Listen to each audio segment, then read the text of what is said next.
Slay the Spire 2 releases today. I am so excited. And all that stands between me and Slay the Spire 2 is BoshNRoll. The catch? Today we're playing Vintage on a $30 budget.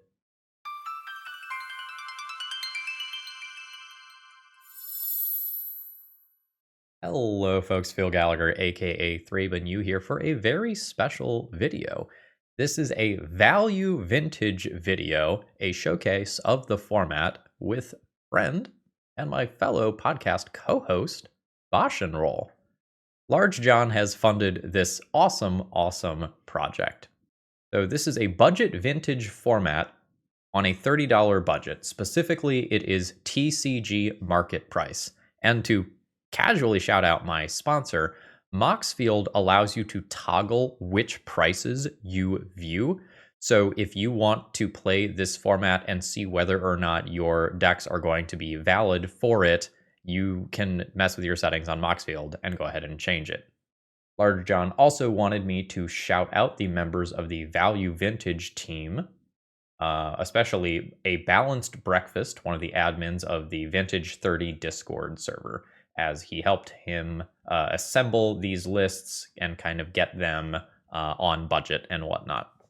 As a note, as both BoshNRoll and I are sort of career content creators, there's going to be a little gap between when this video is recorded and when it is released. So if you see the prices are ever so slightly different, that is part of the beauty of the value vintage format. As cards get more expensive, they will get phased out of the format. So just be aware, if you look at this and go, hey, wait a second, that's $32, that's over budget. It was not over budget at the time these deck lists were made and set for recording. You now get a triple deck tech, as we have 3 different decks that we each will be bringing to the showcase. The first one that I have selected here is Cloudpost. This is a beloved strategy from Legacy. Make big mana and then go and cast silly things like Eldrazi. There are some colorless lands here that you might not recognize because they aren't quite up to snuff in Legacy. Trenchpost can get really silly if the games go very long, and if you have a couple of copies of Trenchpost and you are capable of making more copies, you could realistically mill someone out. There's also a land here that lets you become the Monarch. And if you are familiar with formats like Pauper, taking things like the Monarch and the Initiative can be very strong if you can hold on to them. We get the ability to tutor for lands and make extra land drops here, and we do have a Dark Depths combo in here as well. We have a disgustingly strong sweeper that you might have seen in Tron decks in other formats. And then literally one of my favorite cards of all time, Vampire Nighthawk is my favorite, but this was the first rare that I ever opened out of a pack, Mere Battlesphere, and to see it in action warmed my heart. There's also some other really neat creatures here that maybe aren't going to see play in other formats just kind of due to the better options that are available, but Endbringer used to be a perfectly playable Legacy card. This deck also gets to be a Gigantha the Wellspring deck, as is something you're going to see a couple of times in the decks we'll be showcasing today. Now, I'm not saying the fact that Brian likes islands and I like land destruction had anything to do with me choosing this list, but I'm also not saying it. Note that all 3 of these decks will be linked in the video description, going directly to my Moxfield, which now has a value vintage folder. Deck list number 2 is called Energy Boom. Well, the energy side of the equation is probably going to be relatively straightforward, although Synth Eradicator does not see much Legacy play, although I have seen it in action once or twice, and it was reasonable. The really neat thing that this deck is doing some cool stuff with indestructible lands. If you take a look at the mana base here, there's a ton of indestructible lands. This is intentional, as you can go ahead and use Cleansing Wildfire as a 2-mana ramp spell on your indestructible land. So for 2 mana, you get to kind of rampant growth and then draw a card. Well, they also have really cool interactions with Boom Bust. Boom normally should set you both back a land. Destroy target land you control and target land you don't control. Well, if we target our indestructible land, this is just full-on land destruction. And then we have the budget for 8 initiative creatures in this shell, as the rest of the deck is just so cheap overall. This deck has some real game versus combo decks in the sideboard with Deafening Silence and Damping Spheres as playset. And if there's graveyard-oriented stuff, Calamity's Wake is pretty neat, and it also has a silence effect stapled to it. Also, Sol Ring's like $1 because they put them in every Commander product ever, so we get to play with some broken vintage stuff here. The final deck is a deck that I don't know if it's going to be good, but I absolutely had to try it. This is a $30 budget version of Manabond lands. This is doing the same sort of thing that I might want to do in Legacy, and we get some of the same cards. We still get Mulch and Winding Way. We are going to see yet another deck with a Dark Depths finish to it, although there's some other interesting utility lands here that can junk graveyards, make your creatures unblockable, or even destroy one, or even more than one, of your opponent's lands. The deck seems a little light on win conditions to me, but being on a budget, you maybe don't get to just jam a whole bunch of copies of Field of the Dead in there and go to town. We have 17 basic forests in this deck anyway, so, maybe Field of the Dead wouldn't be at its best.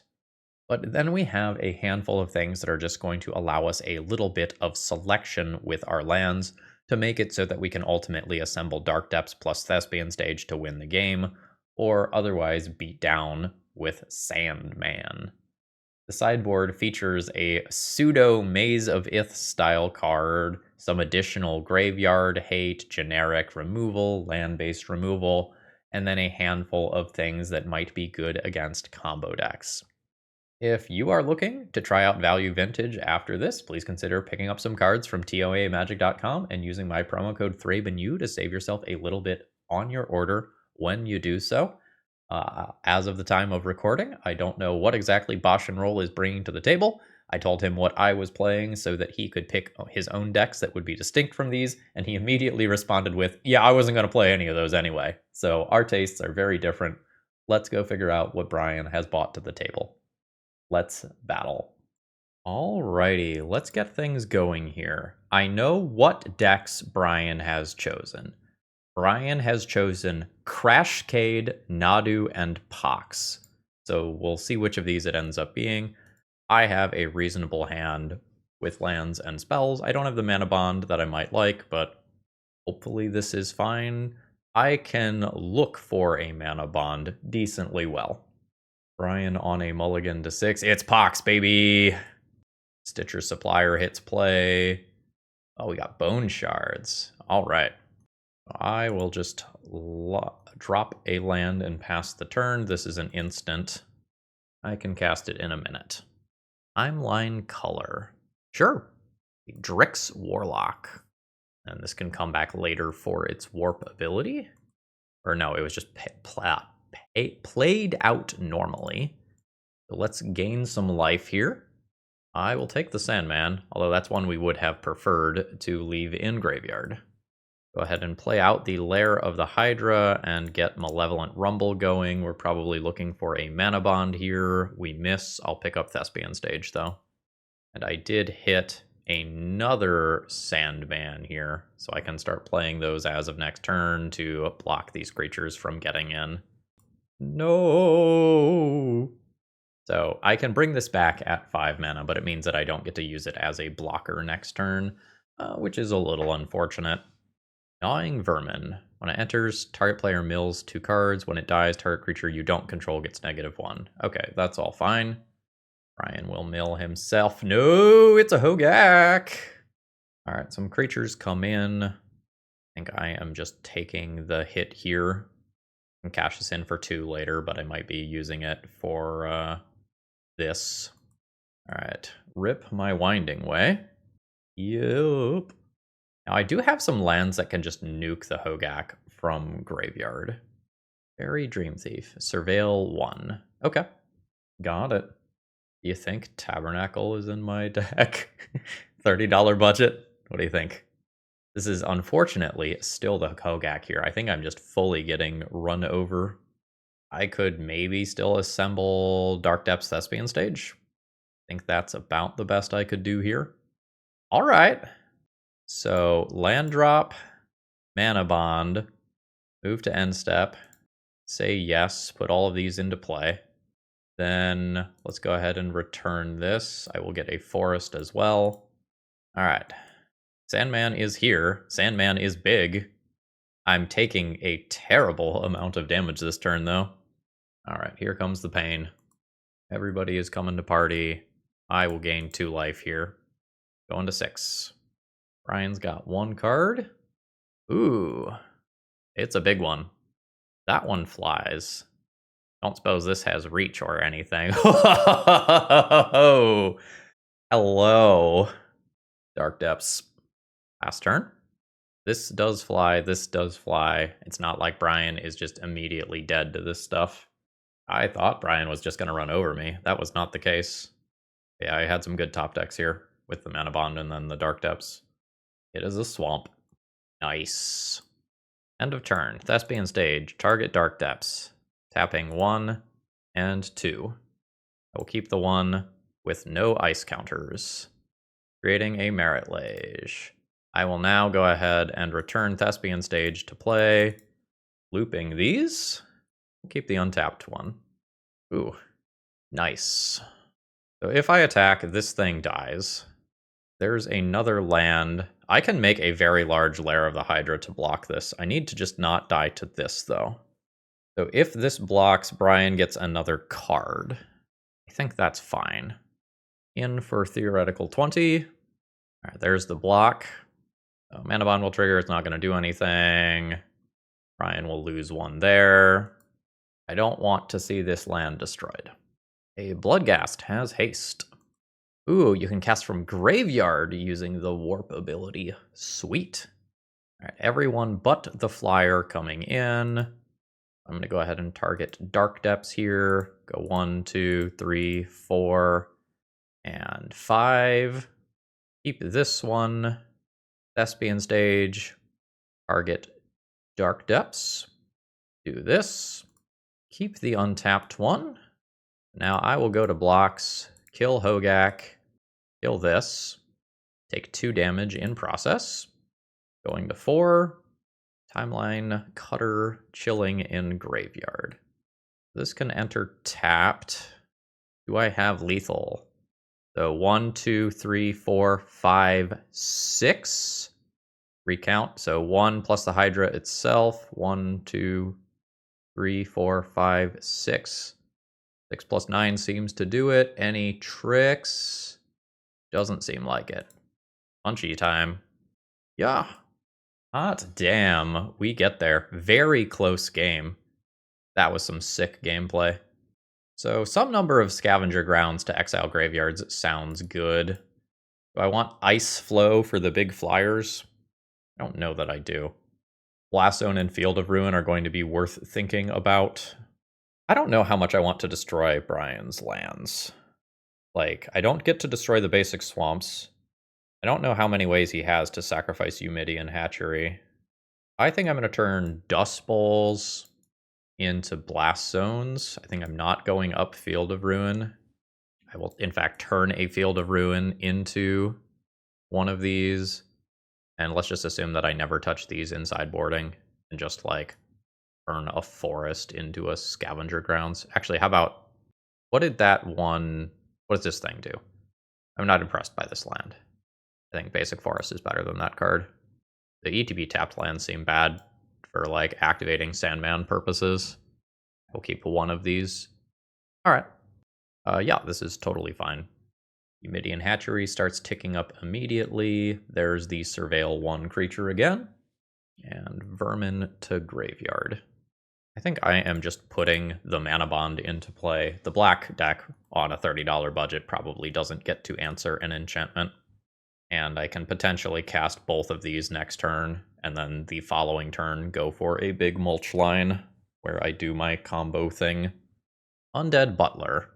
Enters, mills 3 cards, dies, return a creature from graveyard to hand. Is that Darkmoor Salvage? Yes. I will take 1 in combat. Down to 19. Fascinating. I think I'm just casting that. I choose land. 1, 2, 3, 4, 5, 6, 7, and 8. I would like to cast this other mulch. I think I'm just going to say no and discard one of the cycling lands. A no to a dredge on Darkmoor Salvage. Other Fairy Dream Thief. We don't want to see like a Hogak here. I don't want that coming into play before I do my crimes. Alright, it is the Timeline Cutter. I am taking a decent amount of damage here, going to 15. Now, I get to cast one of Seismic Sense or Seed of Hope. Let's do the one that gains me life.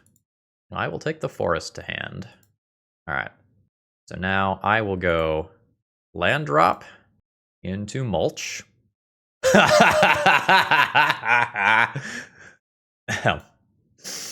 Yes. Let's move to end step. Manabond trigger. Say yes. Just a few lands into play. 2, 3, 4, 5. The land here enters tapped. And I can also Blast Zone to kill these creatures. Seems sweet. I think I'm just going to full on take the hit and not flinch here. I don't know if there's any sorcery speed removal I need to be thinking about or anything. But I don't want to like blow a Blast Zone here and then another one of these gets played out that buys Brian a turn. Ooh, it is a Smallpox. So if I go 1, 2, 3, crack, kill these, still have enough to do my thing. Now I'll Blast Zone. The Smallpox stuff can happen. I will sacrifice some random land. Midian Hatchery does its thing. An Undead Butler can happen as well. Targeting the Fairy Dream Thief, so Brian gets some blockers. Yep. So I will keep the one with no ice counters. Make my 20/20. It's maybe not going anywhere immediately. I think I'm going defensive here. Let's get back the... I don't know that getting back the Dark Depths immediately matters. I guess I can attack, kill a creature, Sandman for 5, and block another creature as well. That seems fine. Yeah. Alright, 1 down. Sandman, 4 Dark Depths. Let's do that slightly differently. I don't need green mana after this. And pass the turn. Note that this also just can't be blocked by small creatures. So Sandman will just kill in 2 hits. Oh no, it's Hogak from hand, so I can't interact with it via Scavenger Grounds. Yeah, you got it. Seems good. Yeah, I am fine doing this. And just doing this to block for 1.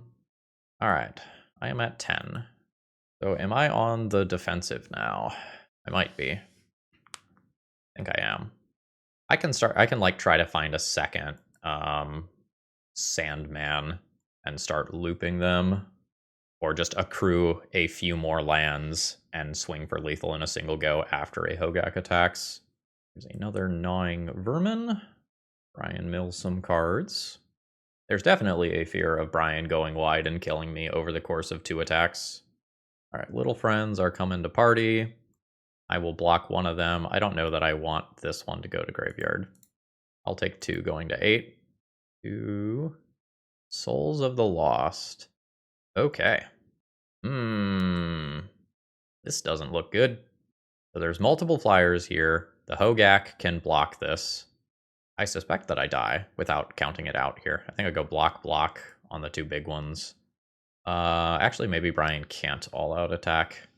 Block, block, 1, 2, 3, 4, 5, 6, 7. Alright, Lage on the crackback is lethal. Yeah, it might take Brian 2 or 3 attacks, but I do think I am in trouble. I think do you leave back a token instead so Blast Zone isn't an out there? Take 2, go to 6. And I'm just going to copy a desert here on the off chance that these become relevant. Not Blast Zone. This is 11, unfortunately. Hogak is not forced to block here. I believe this is now deterministic lethal. Block, block, 1, 2, 3, 4, 5, 6. Another Undead Butler. milling another Hogak. And this one will keep scaling up, by the way. Actually, maybe I don't die if I scavenger grounds in the middle of combat. All right. So the toughness is equal to 1 plus this number here. Yet another scavenger grounds. So I drop another land. This is now lethal, but it can be blocked by Hogak, and I can't sacrifice here to like make that not be able to block while still having lethal. It's been more elaborate than I was expecting it to be for how many creatures Brian had. It's another land. All right. We are in a very awkward stalemate. That is a Manabond. That is not doing what I need it to do. But it does mean that things could get a little wild if I find a winding way. It's another land.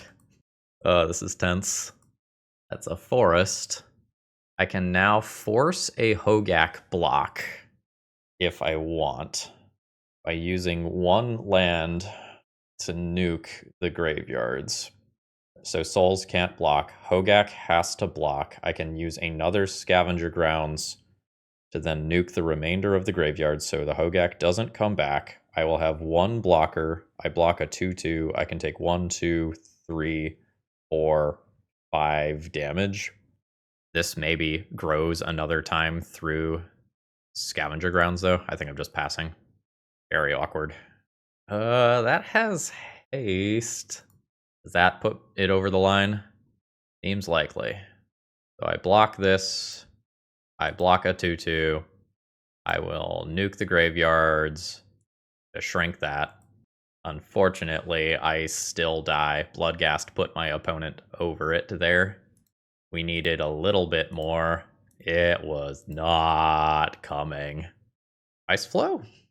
I don't know that I want Ice Flow. If we get into another situation that stalls out like that, this Surveil ability becomes reasonable.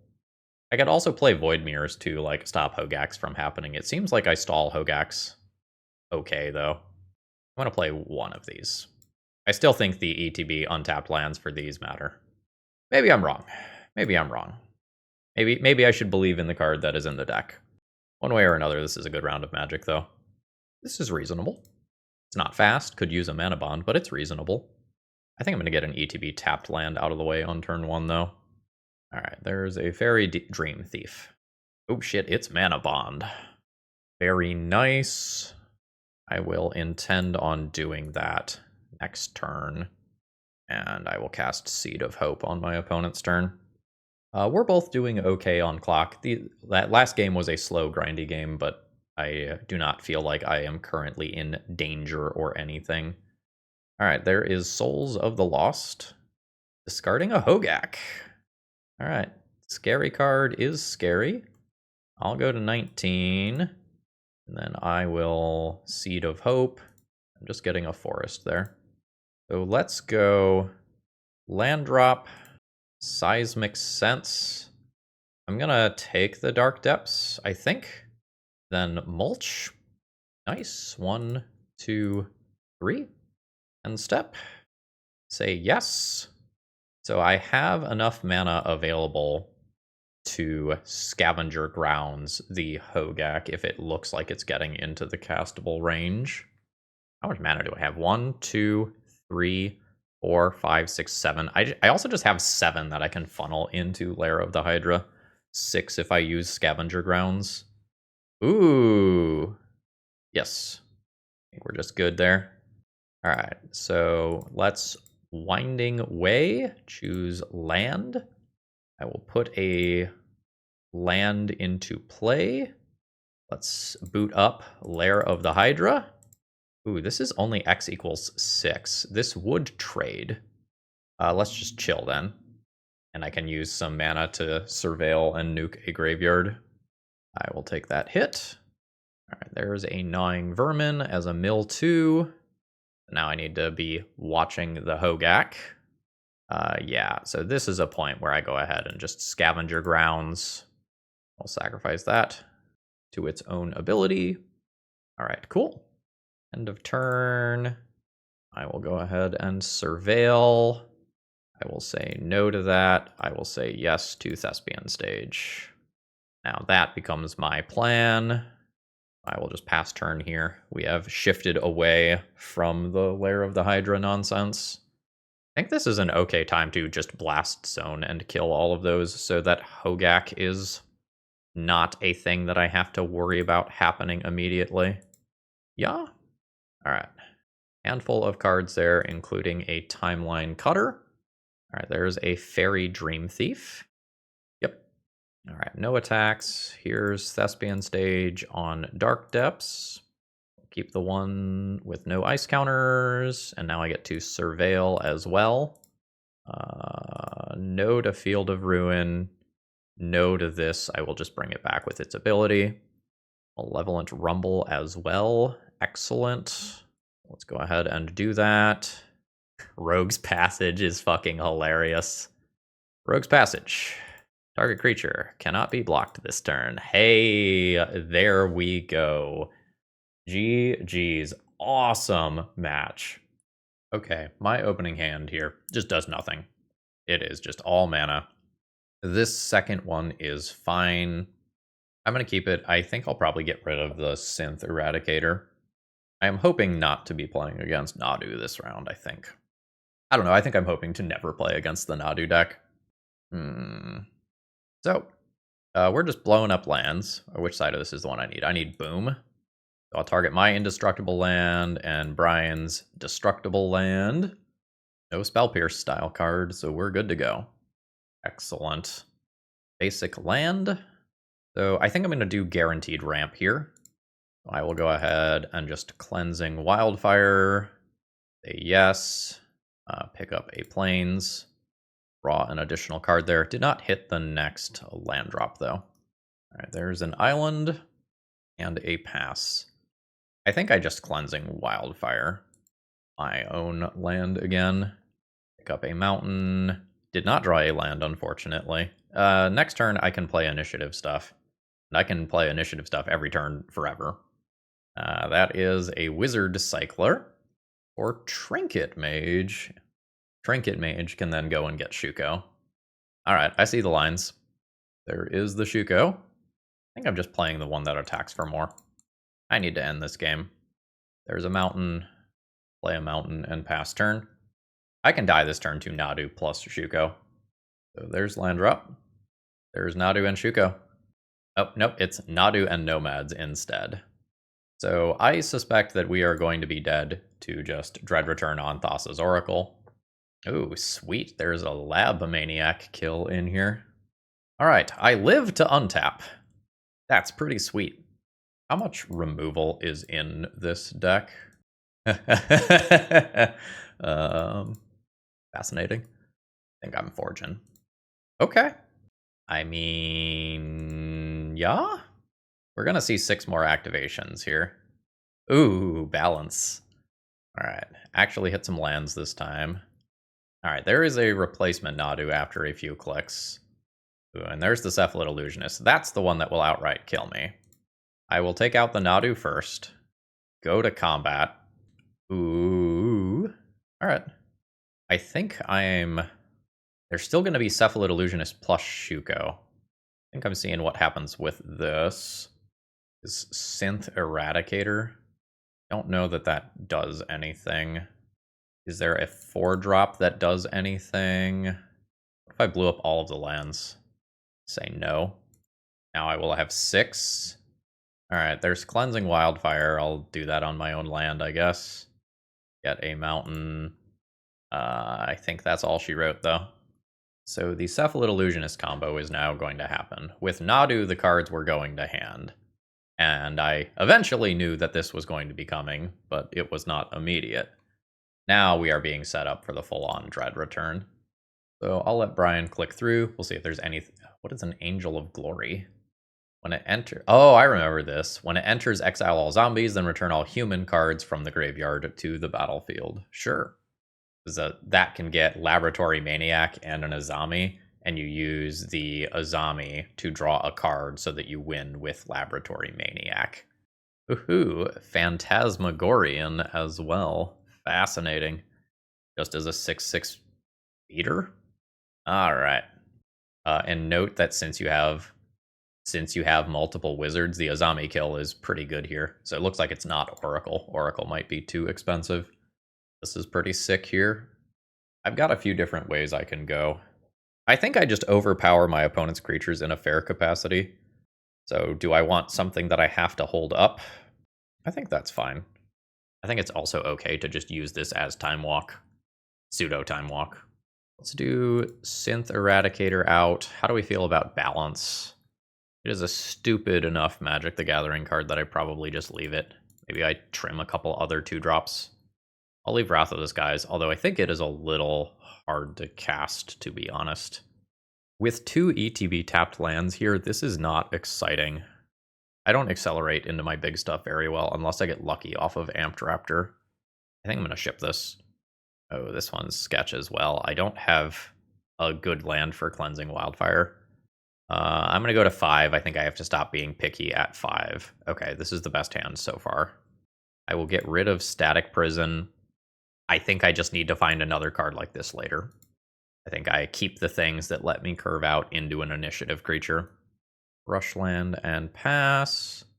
I will throw down a Cleansing Wildfire. I will use this to pick up white mana. All right. I've got aggression. This will be an Undermountain Adventure ahead of curve into a second one ahead of curve. But this may or may not actually race Brian's combo. Let's start banking some energy. Or no, sorry, that's the wrong land. That is not Aether Hub. I'll pick up a mountain. Notably, I have drawn a lot of my basics already, so I only have one more mountain. I'm just going to kind of need to keep that in the back of my mind. All right, just swords immediately for mana-based reasons. I can die here on turn 3. It is a Trinket Mage as a tutor. That finds Shuko, so I guess I am going to the Lost Well here. I don't want that land. The Amped Raptor is awkward. I guess I go to Stash, and I can still cast this. So 1, 2, 3, 4. Head to Stash. Do this for the Raptor. Cleansing Wildfire is fine. I didn't look. I am going to assume there is one of each basic in that deck. I will pull that last basic out of my deck. Okay, very cool. So I have a piece of interaction for if I do not die immediately. There is the Shuko. There's the Illusionist. I am dead without the mana to cast my hate card, unfortunately.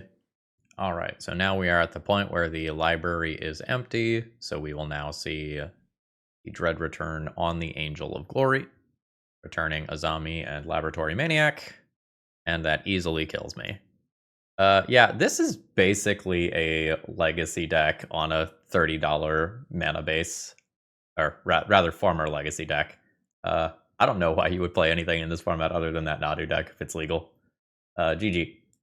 All right, moving into the final match, I am on Cloudpost, and I know that Brian's last deck is Crashcade, whatever exactly that means. Presumably it's Crashing Footfalls Cascade, but I don't know exactly what the supporting cast is going to look like. So I will go ahead and explore immediately to get an additional land drop. I'll use that to throw down a Glimmer Post. And then I can cycle a Chromatic Star, and we're just going to need to find a payoff card. And like Thespian Stages, copying Cloudposts probably does a lot of work.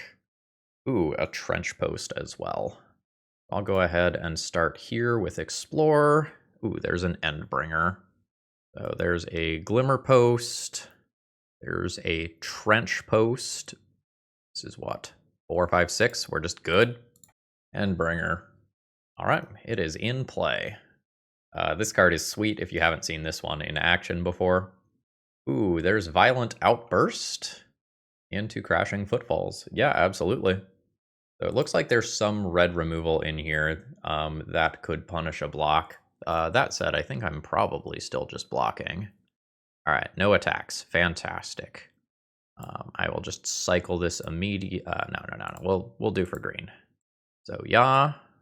All right, that is a forest. That's not exactly what I am looking for. I think I'll just draw a card here. All right, there's an Ancient Stirrings. Oblivion Stone. Another Endbringer just seems kind of sweet, though. The rest can go in any order. It's turn 4. I have 2 Endbringers. Fucking sweet. And I can use this as a blocker during this turn, and if nothing happens, I will just... Ooh, we are sending in... I don't think I'm willing to block with both. I think I will block with one. If there's something that splits damage, some sort of Fury style card, I don't want to get caught by both at the same time. Alright, more rhinos. So those take a little more. I will trade with one. Going to 20. Another land drop. Entering tapped. And I'll just ping face. 19. Explore is fine. I will start there. Oblivion Stone. You'll love to see it. Do this differently. Alright, there's the Oblivion Stone. There's an additional land drop. This is 1, 2, 3, and 4 mana. 5 and 6 total. I think I will go ahead and just draw a card, put a faint counter on the Endbringer, and then let that untap. I will block here. Another violent outburst would mean losing more rhinos to Oblivion Stone, so I think I'm good with that. Another land, entering tapped, and a Shardless Agent, cascading into more rhinos. I will ping face. If there's a cool trick here, I am ready to see it. No cool trick. In that case, punchies for 5, down to 13. There's a Dark Depths. There's a Chromatic Sphere. Yeah. A devastating victory. Alright.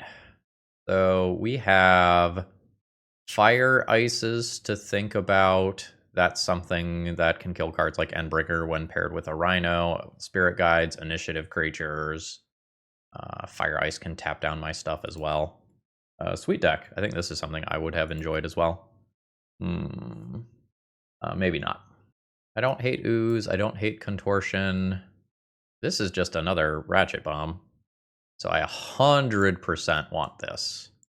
My cards seem pretty darn reasonable here.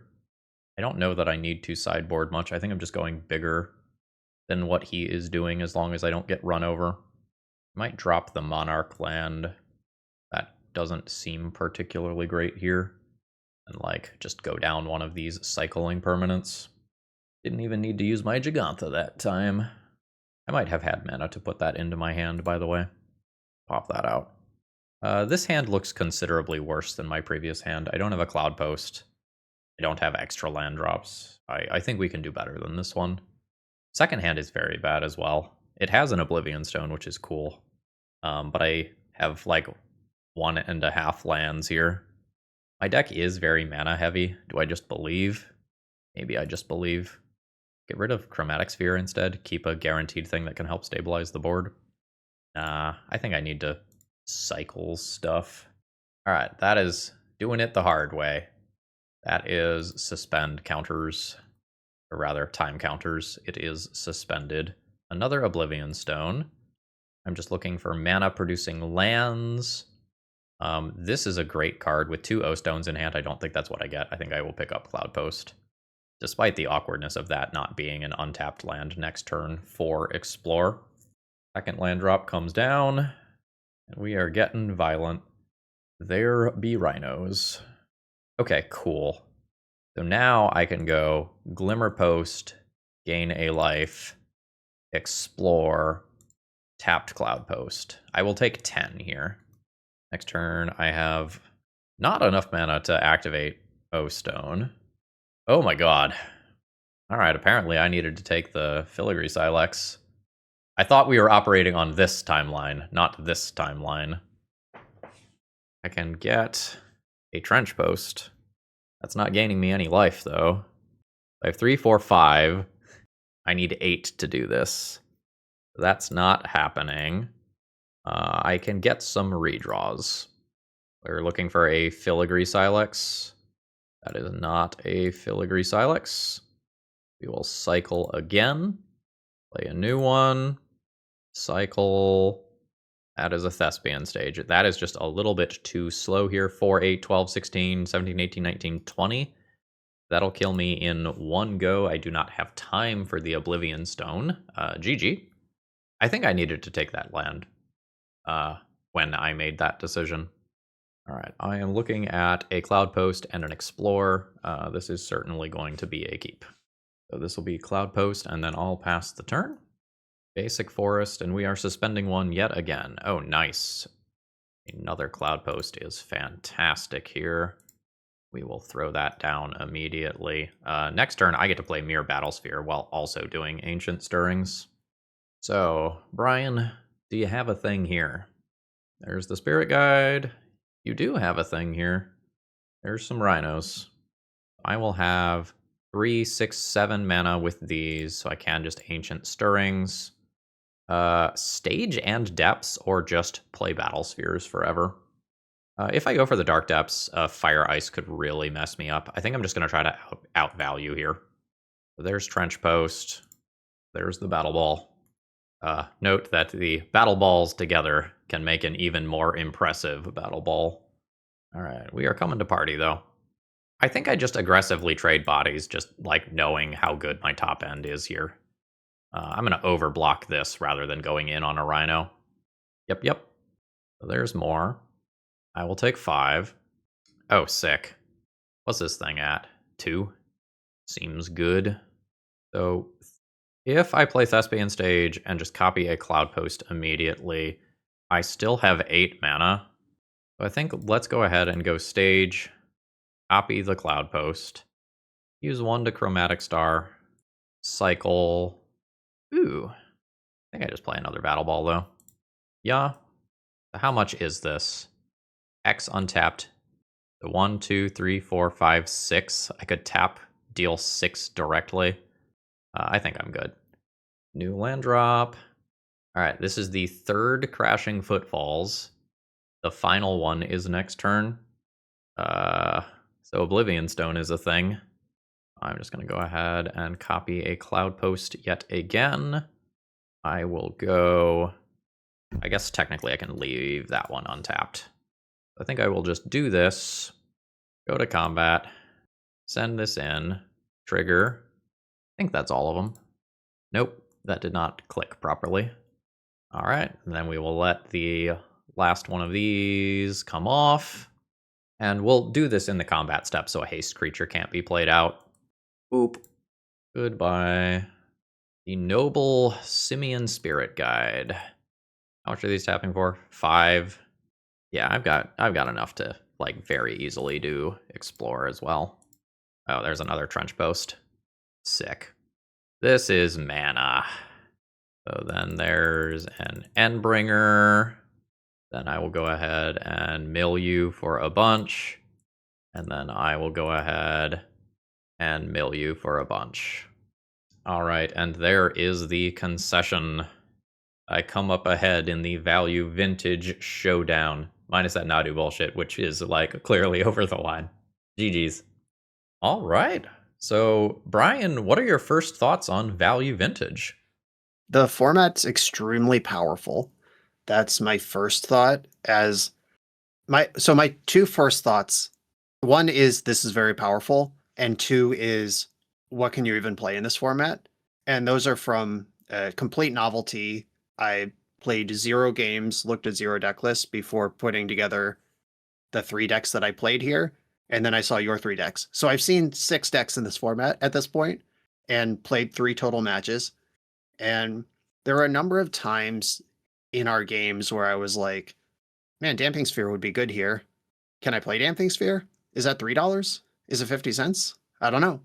And just not knowing what the format staples are.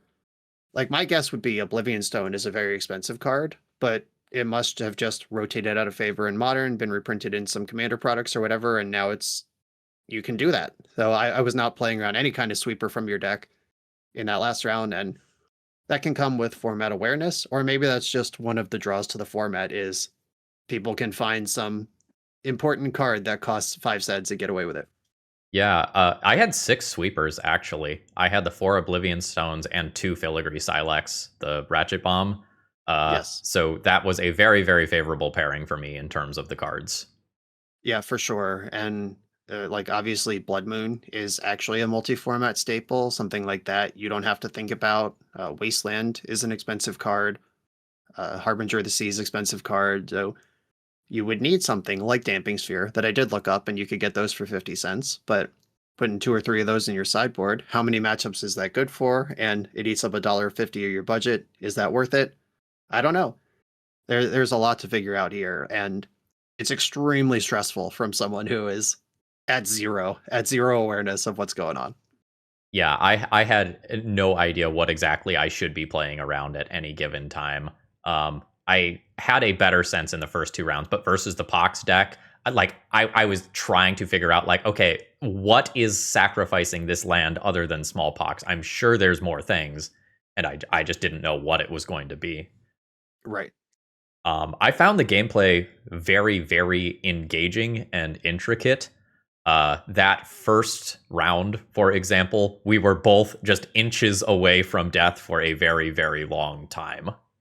Yeah, I game one, round one, I said out loud, I can't imagine Phil figuring it out from here.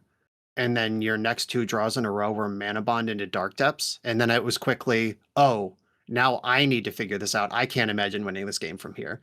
And just also just learning Dark Depths is something you can do in this format, featured prominently in 2 of your 3 deck choices. You clearly have a type. But yeah, Dark Depths, in my brain, I remember buying those when Vampire Hexmage first came out. They were like $30. But apparently they printed that card a lot and nobody really wants it anymore, and you could just play it in a budget format. Yeah, it's cool how powerful the decks were on this much of a budget. That Nadu deck is some horseshit, though, respectfully. That is mostly a pile of legacy cards on an extremely budget mana base. I would have a hard time, like, if I was taking this format super seriously, not just like jamming Nadu until the cows came home. Yeah, I knew that in my heart and in my soul you were crashing out having to watch me click with my Nomad's Encore, because I know how much you loved that play pattern in Legacy. We talked about that a lot on our podcast over the time that was legal, and how hopeless it feels to be a Phil Gallagher deck into the face of that. And I'm glad I could provide that for you here. And this is a conversation I had with the Value Vintage guys, the people who show up at all the Magic events and they put up a banner and they say try Value Vintage here. Those folks, I've chatted with them a couple times. And one of my questions was, how do you manage, like, do you lock in seasons? Like Penny Dreadful is another format where you base your decks on how much cards cost, and they lock in seasons. It's like, today, as of today, this is the price for the next 3 months. If the price goes up, don't worry about it. You can play your deck for 3 months, and 3 months from now, we will rotate. Where Value Vintage doesn't quite do that. It seems to be on a tournament by tournament basis, where maybe you have to wake up that morning and see if one of your cards went up overnight, or maybe they lock it in a week in advance or a month in advance. It seems to be ad hoc. And I think if this format gains steam, Nadu and Shuko will just become more expensive, and then they will rotate out, or the deck gets worse in other ways. And that is both the thing I find the most frustrating, and I think the thing I find the most cool about the format at the same time. It's a kind of a get it both ways on that one. I think if you are a foreigner, an outsider to the format, brewing your own deck would be incredibly frustrating in terms of like knowing all of the pricing and whatnot. I think futzing with a deck and adjusting it as the prices ebb and flow is kind of interesting if you are super dialed into the format. This is something that I had fun doing as an experiment, but I think like trying to break this format would involve so many just like scryfall searches and price checks and whatnot that I personally would find too tedious to want to do. Yeah, all 3 of the decks I played today were actually in like the $33 range, like $31 to $33 range. And that's because I picked lists a couple days ago and the prices have just gone up since then. And I wasn't gonna rebuild the sideboard for this little feature. I think we're still close enough, but close enough's not good enough. In a real event, like that Pox deck was like $32.50, and Cabal Therapy is a $4 card. I would just have to cut one of the two therapies I was playing for an Inquisition of Kozilek, which materially worsens the deck. But I mean, that's the point, right? That's I. So I think from that perspective, this is not an eternal format. It is an eternal format in terms of the vintage ban list, but in terms of I can build a deck, kind of let it collect dust for 3 months, 6 months. If life takes me somewhere else, come back and, oh, I'm free on a Friday night. I'll go play Rug Delver at the LGS in Legacy. Those cards are still good. That may not be true in this format. Your deck might not be legal at all. In fact, this week on Eternal Glory, we were talking about the format that we were going to do this, and Bryant said, oh, I have one of those decks. And he pulled it up on Moxfield and he learned that Dark Ritual has gone up to $4 each and he doesn't have a deck anymore. And like that sort of thing, you have to be on top of it. You have to really like this if you want to do it. Yeah, and it almost has a weird vintage bonus restricted list feel because you just physically can't afford playsets of some of the better cards. So I think I had Dark Depths in 2 of my lists, and both lists only had 2 copies, which I am presuming is a budget choice. I didn't actually look up the price of Dark Depths. Well, that makes me even more tilted that you ripped it right on time in both of the games you won in that set. Good job. Absolute luck sack. And I was saying in game 1, like, I this is really bad. Oh, Manabond. Oh, Dark Depths. Oh shit. Okay. Yep. Yeah. I mean, it's clear, but that's Magic and the high power nature of the format. You simply wouldn't build the deck if it couldn't do that. If Dark Depths wasn't legal, Manabond lands is probably just not something anyone's doing. Or, I mean, I know Field of the Dead is like a $35 card on its own. That's not a backup win con in this format where it's a big part of the legacy deck. So this is an active project, is how I would leave this. If you have a scene and if you have a tournaments to play, you have motivation to do this, and you got time on your hands to double check Scryfall against Moxfield pricing and make sure your deck's legal at the time where it needs to be. Very cool gameplay. If you don't have time for that, it's a tough sell. Yeah, and the gameplay patterns are going to change in matchups as like your sideboard cards get phased out for financial concerns. So for example, in the last round, I died with Interaction versus Nadu in hand that I couldn't cast because I had to tap out to play my creature-based game. I had like a silence and graveyard removal effect on the same card that was some uncommon. And it's like, okay, great. If if I can untap, I'm fine. And Right. And the whole time I was doing it, one of the decks I played had 3 Ravenous Traps in the sideboard. One of the decks I played had 1 Surgical Extraction in the sideboard. But I know Surgical Extraction's like $1.30, and that's a significant commitment. Ravenous Trap, I think, is a little cheaper, but still, you really got to believe in that to even put it in your deck. And like playing 3 or 4 Surgicals the way we would just naturally do in Legacy, that's $8, $7. Like that's almost a third of your budget gone for sideboard cards for just some matchups. You can't build like that in this format. And when I was thinking, I think in Legacy or in a version of this format where the card pool is the card pool and the money doesn't matter, I would have been much more careful in our game 2 with Nadu. But I just thought about the budget and the cards I'd seen out of your deck and was like, fuck it, he can't afford Surgical Extraction. Here we go.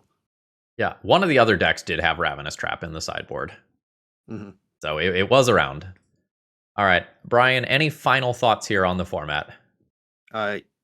Yeah, I will leave it at it's very powerful, but it is an active commitment to be involved in it. That sounds about like my thoughts. I had a great time over the last 2 hours or whatever as we played these matches. I would potentially do it again, but I don't know that I have the time to, commit to it in a local scene or anything. And with that, I think we're going to call it a day here, folks. I hope you enjoyed. If you did, consider leaving a like on your way out. Have a great rest of the day. See ya!